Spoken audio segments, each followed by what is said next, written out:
ज्यादा गांव से लेकर के शहर की ओर तक पूरा शेयर करे कि तब उनको नींद खुलेगी। और आम जनता को भी समझना चाहिए ना, आप जब वोट देने का जब अधिकार रखते हैं करते हैं तो आपको समझना चाहिए कि किस तरीके से शिक्षकों के साथ कैसा दुर्नीति कैसा दुर्व्यवहार करा जा रहा है। तो आप लोग को भी तो जानना चाहिए ना कि आने वाला फ्यूचर में आपके भी बच्चे होंगे, कैसा शिक्षक मिलेगा, किस तरीके से काम होगा, तो अभी आपको भी तो देखना होगा ना। ये सब इतना ही यही लोग करते रहेंगे तो आप भी समाज से जुड़े हुए हैं, आपका भी तो दायित्व बनता है ना दोस्तों। जनता को बस यही कहते हैं कि अभी इस चीज को संज्ञान ले और अभी इनके लिए खड़ी हो। क्या कहेंगी मैडम? कह रहे हैं कि जो सरकार अभी नीति चला रही है ये तो हम लोग के समझ से परे है कि कौन सा नीति चल रहा है। एक तरफ तो कहती है कि हम दिव्यांग बच्चों को समाज की मुख्य धारा से जोड़ेंगे और दूसरे तरफ जो मुख्य धारा से बच्चों को जोड़ रहे हैं उनके तरफ आपका ध्यान नहीं है, सरकार का ध्यान नहीं है। इतने दिन से हम लोग बैठे हुए, 53 दिन हो गया हम लोग का। आगे क्या करेंगे मैडम?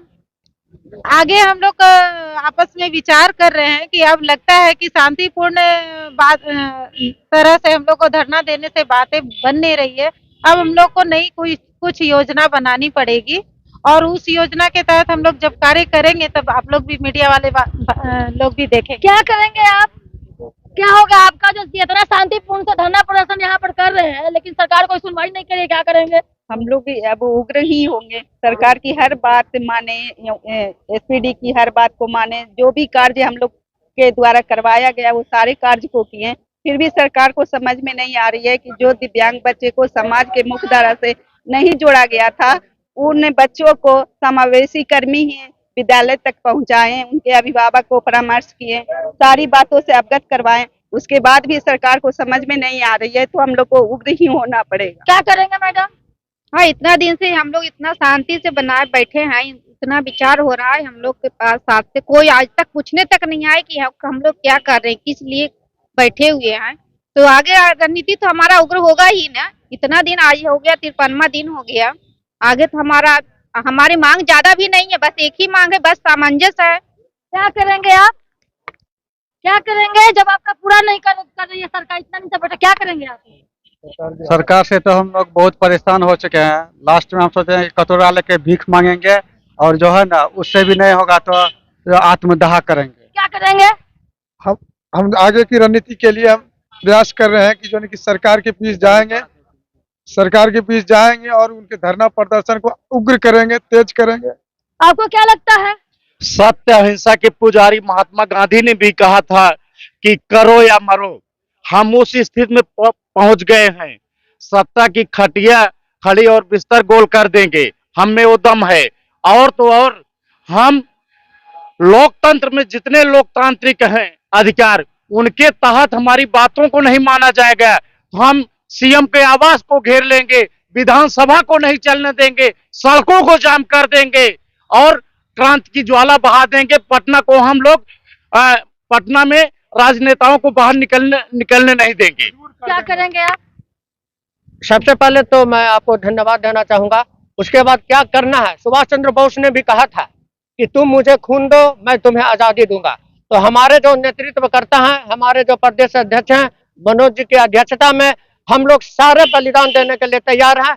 हम लोग घेराव करेंगे, हम लोग विधानसभा घेराव करेंगे, मुख्यमंत्री जी का पुतला जलाएंगे और आत्मदाह पर भी हमारे सभी संसाधन जितने भी विशेष शिक्षक है पूरे बिहार के, वो एकजुटता के साथ तैयार हैं। अभी चर्चा चल रही थी राज्य सरकार की, मैं समझता हूं कि मेरा 5 लाख वोट नहीं है, मेरे घर में करीब मेरा अपना जब मैं जोड़ूंगा तो 20 से 25 वोट मेरा है। हमारे दिव्यांग बच्चे भले गरीब परिवार से गुजरते हैं लेकिन उनकी संख्या रहती है, और नहीं तो सरकार जाकर के देख ले गाँवों में कि उन लोगों की संख्या हम लोग से ज्यादा रहती है।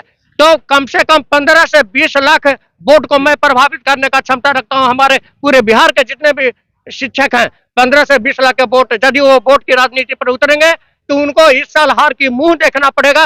वो दोबारा लोकसभा चुनाव नहीं जीत पाएंगे, क्योंकि यदि उनको जितना है तो और कहते हैं कि शिक्षा नीति पर हमारा ध्यान है, तो पहले सबसे पहले विशेष बच्चों पर भी, आवश्यकता वाले बच्चों पर भी वो ध्यान दें। नहीं तो हमारे बच्चे हमें खुद उकसा रहे हैं कि सर आप कहाँ हैं, आप हमारी पढ़ाई कैसे होगी। तो हमने कहा सरकार इसकी पूरी जवाबदेही है, पूरी तरह से जिम्मेवार है, क्योंकि जब विशेष शिक्षक ही ठीक से नहीं रह पाएंगे, उनकी मानदेय नहीं बढ़ रहा है, उनको वेतनमान नहीं मिल रहा है, उनको परमानेंट नहीं हो रहा है, तो बताओ तुम्हारे पास हम कैसे आएंगे, तुम्हारी स्थिति क्या होगी।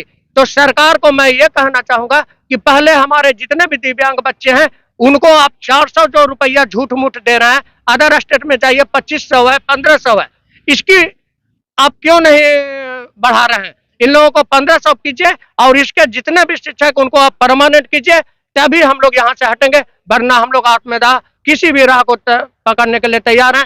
घेराव करेंगे, मुख्यमंत्री आवास, पुतला दहन, सारा चीज हम लोग क्या करेंगे आप? अब हमारे सभी साथियों का आत्मविश्वास एकदम यहाँ से टूट चुका है। लगभग हम लोग आत्मदाह की स्थिति में आ गए हैं। 1.5 महीने से हम लोग का मानदेय 2 महीने से बंद है। इतना भी हम लोग का मानदेय नहीं है कि हम लोग कुछ बचा के रखे हो। उस परिस्थिति में हम 2 महीने तक इस ठंड में शीतलहर में खा सके।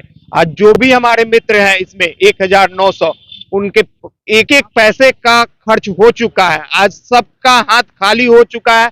हम लोग के पास आत्मदाह करने के अलावा कोई उपाय नहीं बचा है। हम लोग सरकार से हाथ जोड़ के विनती करते हैं कि हम लोग पे ध्यान दिया जाए, नहीं तो एक निर्प्राणी की तरह हम क्या करेंगे, रोड पे कुचले जाएंगे, सरकार के आगे डंडा खाएंगे, आत्मदाह की कोशिश करेंगे अपने बाल बच्चों के साथ। बस यही कहना है सरकार।